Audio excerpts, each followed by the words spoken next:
醫院管理局創新求變，積極配合市民嘅需求，建構可持續發展嘅公營醫療服務。人才係醫療服務發展嘅動力。今年嘅得獎者嚟自唔同嘅職系，開展更多智慧醫院項目，提升病人嘅體驗，改善運作嘅流程，對我哋嘅醫療體系付出咗卓越嘅貢獻。今年我哋好榮幸有14位優秀青年、7位傑出員工同埋6隊傑出團隊獲獎。佢哋迎合未來嘅服務需求同埋護理模式嘅發展，將創新科技應用到臨床，造福更多病人。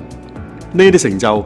離不開所有同事嘅共同努力。期望大家再接再厲，攜手為香港市民提供最優質嘅醫療服務。今年我哋好高興收到94份提名，充分體現咗大家對活動嘅熱烈支持。遴選委員會係根據候選人或者團隊嘅貢獻進行遴選，準則涵蓋以人為先、專業為本、敬業樂業同埋群策群力。而優秀青年獎更加需要擁有成為倡導者嘅特質，能夠激勵團隊創新，注入活力。恭喜晒！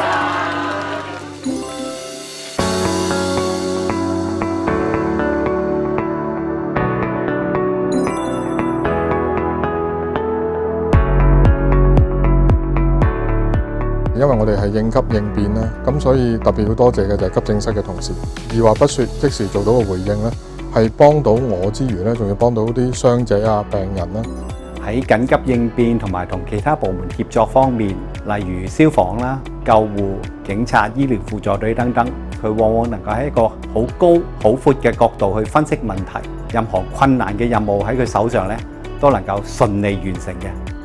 從每年嘅季節性流感嘅統籌啦，到新冠疫情嘅時候疫苗嘅分配流程啦，以及社區疫苗接種中心嘅建構，甚至到檢疫酒店，佢同佢嘅團隊都係一一安排到係好妥當嘅。譬如我哋啲救護車轉院服務啦，其實非常之緊張嘅。佢已經喺早幾年前已經提出咗要建立排隊嘅系統，而且有個拼車嘅功能，令到佢嘅效率可以大大提高得到。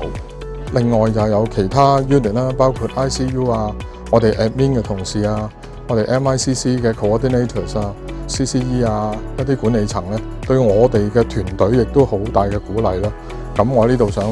表達我對佢哋嘅多謝啦。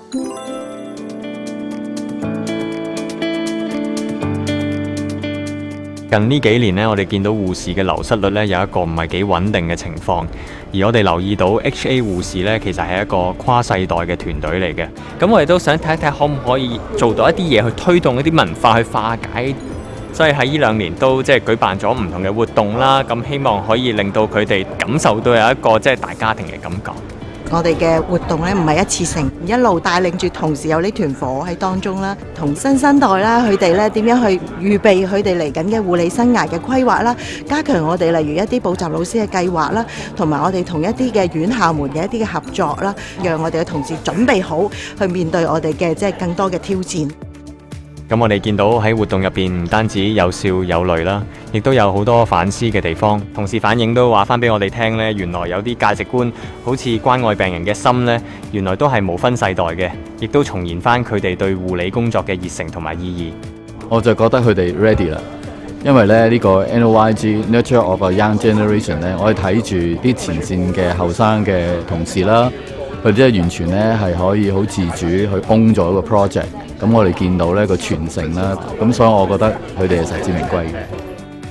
除咗有 HA 嘅護士之外，咁我哋亦都不斷咁增加唔同嘅群組。咁譬如係有院校嘅教職員代表啊，護士學生啊。咁今年我哋都邀請埋大灣區護士一齊去參與我哋嘅活動。咁希望接觸面廣啲，可以推廣到我哋嘅信息。